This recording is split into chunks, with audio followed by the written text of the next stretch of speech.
One, two, three, four.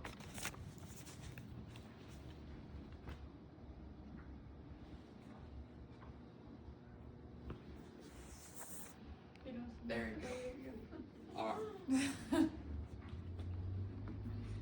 Sports gambling has become a mainstream topic in our country. You can't watch a sporting event without seeing gambling advertisements. You can't go into downtown Indianapolis without even seeing gambling advertisements. And so my argument for today is federal law should prohibit gambling companies from partnering with universities. The first point I want to bring up on this is NCAA athletes are already prohibited from gambling on other NCAA players or teams, as well as betting on professional players and teams. The NCAA does not allow their athletes to gamble at all, which I believe is a very, very wise move.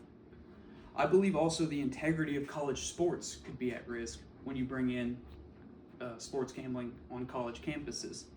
You're seeing different gambling advertisements as you're at a Ball State football game. You see a DraftKings sign. I feel like that automatically puts a little more pressure on the players to perform at a certain level because people have real life money on them. The next reason why I believe that federal law should prohibit sports gambling on college campuses is because there's a ton of issues with sports gambling as it is. Studies have shown that sports gambling is as addictive as alcohol and even some hard drugs. Now, why would you want to associate with something that is as addictive as drugs and alcohol?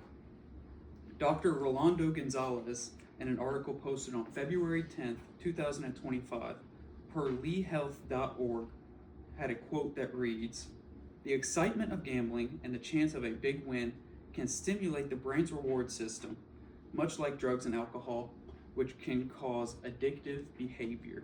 Just basically re-emphasizing what I just said, but from a lot more of a professional person than me. Sports gambling is already very prevalent on college campuses. I'm a college student. I go to Ball State, very obviously, and I see and hear about sports gambling in my everyday conversation, whether I'm talking to my friends, whether I'm watching a sporting event, how I mentioned at the start of this. Sports gambling is everywhere, which takes me to my next point of the ethical issues with sports gambling being associated with universities. So campuses often restrict advertising for products such as tobacco or alcohol, while gambling falls into the same addictive category as alcohol and drugs. So why would you advertise something that's that addicting, that much of a problem?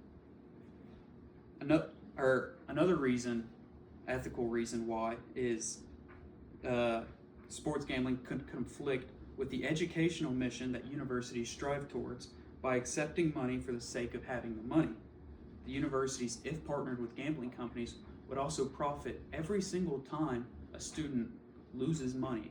That money would go directly, or a portion of it would go directly to the school because they allowed a company to advertise on their campus. In an article posted by Harvard Law on October 16, 2025, has a quote by Harry Levant in it saying, what we're looking at is the total normalization of a known addictive product. Does it get any more normalized than when a 9-year-old child visits Fenway Park for the first time and sees a BetMGM or DraftKings sign on the Green Monster? And finally, financial harm to students, which I believe is the most important thing that we need to discuss when we talk about sports gambling on college campuses. An article published on December 21st, 2022 by universitybusiness.com, which the title of the article reads, "1 in 6 college students are literally gambling away their financial aid," which that claim was according to a poll of over 1,000 different college students.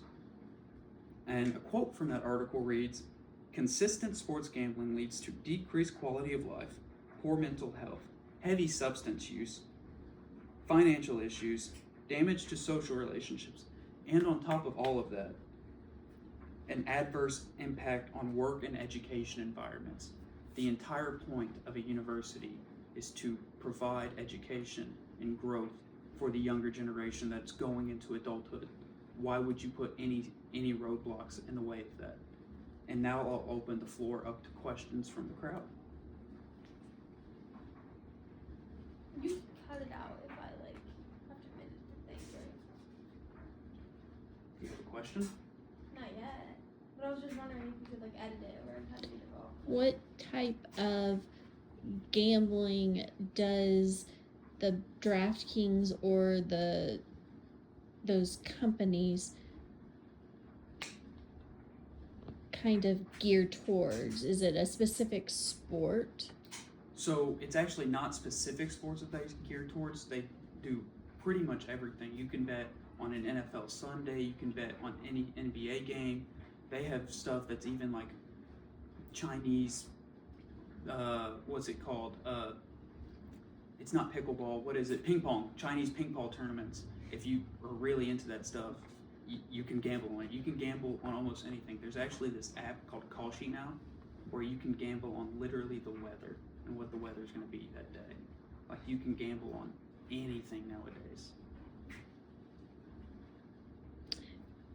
Do college campuses have it available or made known to students resources to help them if they do get kind of suckered into a gambling habit or addiction? So right now at Ball State University, I have not seen any signs posted anywhere on campus related to gambling problems and mental health because of gambling problems, but I believe there should be awareness towards that. I believe getting or sharing the truth about sports gambling and how it has so many negative effects will really open the eyes of a lot of young adults and people who are sports gambling.